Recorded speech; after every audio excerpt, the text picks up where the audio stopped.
I'm 78 years old. I cheated on my wife in 1979. She stayed. For 45 years, I thought her staying meant forgiveness. I was wrong. Here's what nobody tells you about getting a second chance after betrayal. Sometimes the person who stays suffers more than if they'd left. And sometimes the cheater does too. We've been married 50 years, but we stopped being husband and wife 45 years ago. We're strangers who share a bed. She found the letters in my jacket pocket. March 1979. Hotel receipts, names, dates. I destroyed everything in one moment. And we spent the next 45 years pretending we could fix it. We married in 1972. I was 25. She was 23. 7 years of what looked like a good marriage, 2 kids, boy was 7, girl was 4 in 1979. I worked construction management. She stayed home with the kids. From the outside, we had everything. House in the suburbs, church on Sundays, backyard barbecues. From the inside, I don't know when I stopped seeing her as a person and started seeing her as furniture. I remember her making my coffee every morning, same cup, same time, 6:15 a.m. I don't remember the last time I said thank you. I believe the lie that marriage is work, but affairs are life, that the routine kills you, that excitement somewhere else doesn't count as betrayal if you still come home. My father told me once, "Son, a man has needs. As long as you take care of your family, what you do outside is your business." I didn't question it. The construction crew I managed, half the guys had someone on the side, bragged about it over lunch, made it sound normal, smart even. Keep the wife happy at home, keep yourself happy elsewhere. I thought that was wisdom. It was poison. She asked me in January 1979 why I was working late so much.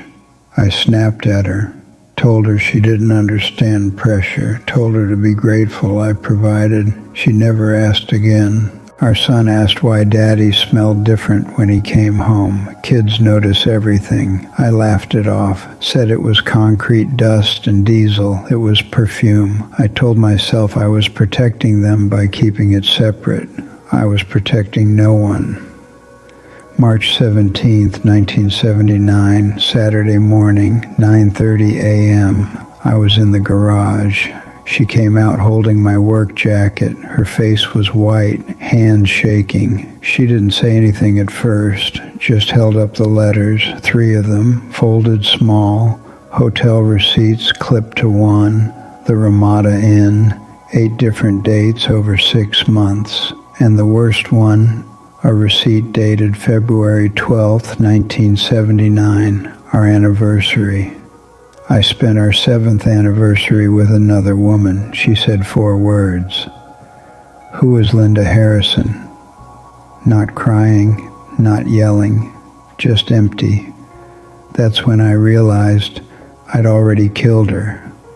The woman I married was gone. I was looking at what was left.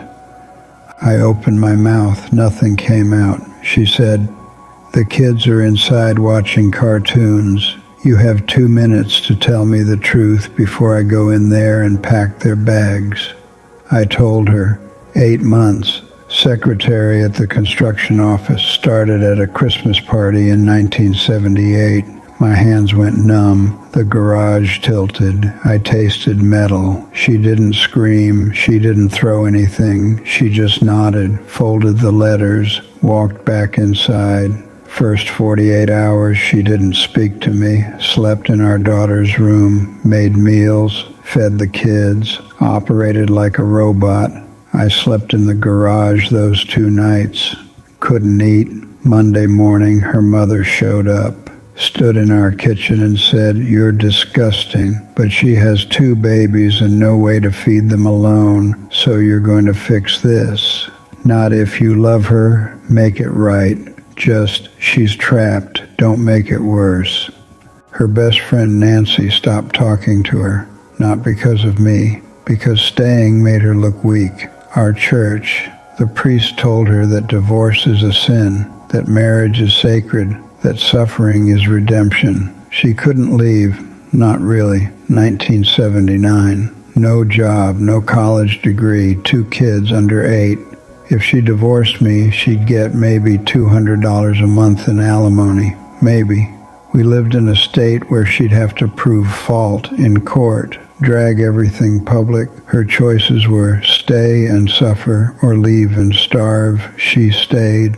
Not because she forgave me, because the world gave her no other option. Here's what nobody tells you about staying together for the kids after infidelity. You don't save the marriage, you bury it alive, and everyone in the house can smell it rotting.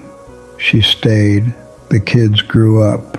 We looked normal in photos, but we destroyed each other one silent day at a time. My brother Tom cheated on his wife in 1983. She left immediately. He was devastated, broke, lived in a studio apartment for 3 years. But here's what happened. He rebuilt his life, remarried in 1989, happy now, and his ex-wife remarried in 1986. She's happy too. They both got a second chance at a real life. I looked at Tom and thought I was the lucky one. My wife stayed, but Tom was free. I was in prison. My coworker Frank, his wife cheated in 1975. He stayed.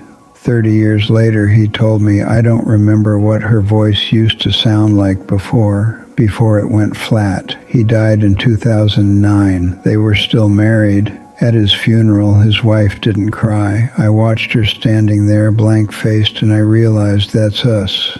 2 people who stayed until death, who never lived again after betrayal. You can be married and dead at the same time. If you're the one who cheated, answer honestly. Do you really think your partner staying means you're forgiven?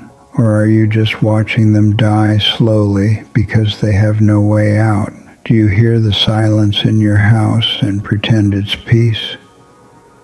If you're deciding whether to stay, are you staying because you love them or because you're terrified of starting over? Do you think time will heal this? Or are you just counting down years until you die and it doesn't matter anymore? Can you look at your kids and honestly say watching a dead marriage is better than watching their parents live separate, real lives? When you're 78, will you look back and be grateful you stayed? Or will you realize you wasted 45 years? If I could go back, I would stop believing that keeping the family together is always the right answer. Sometimes breaking it is the only honest thing left. I would stop accepting forgiveness that isn't real. She said she forgave me in 1980. She lied. I would stop thinking that time fixes betrayal. 45 years didn't fix anything. It just made us old and tired. If I could go back, I would start by telling her to leave, begging her to leave, giving her money to leave. I would admit that staying was cruelty disguised as commitment. I would understand that some things you break can't be fixed, and forcing someone to live with broken pieces isn't love. I'm 78 years old. Maybe I have 5 years left, maybe 10 if I'm unlucky.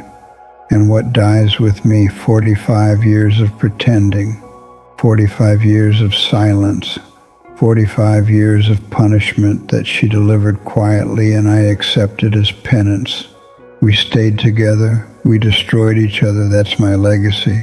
There's a photo on our mantle, 1981, 2 years after the affair. Me, her, the kids, smiling at the camera. If you look close, you can see it. Her smile doesn't reach her eyes. It never did again. That photo is everything. We looked fine. We were dying, and we kept dying for 45 more years. If you're about to cheat, don't do it hoping they'll stay, because if they stay out of obligation, you'll both spend decades wishing they'd left. If you're deciding to stay after betrayal, know this.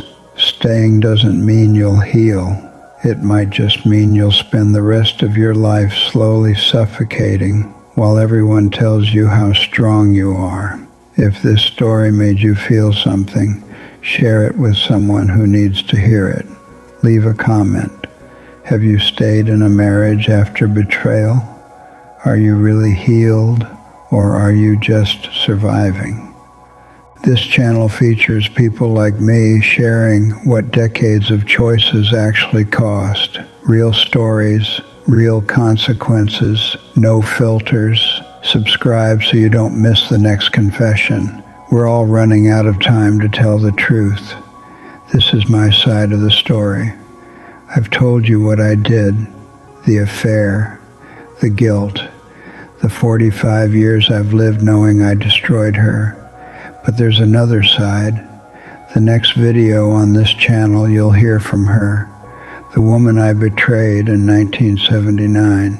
She'll tell you what she felt when she found those letters in my jacket pocket, the thoughts she had that I never knew about, the moments she almost left that she never told me about in 45 years, whether she really forgave me or just learned to live with a ghost.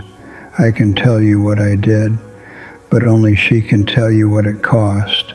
Subscribe and turn on notifications so you don't miss her side. The truth is always more complicated than one person's guilt.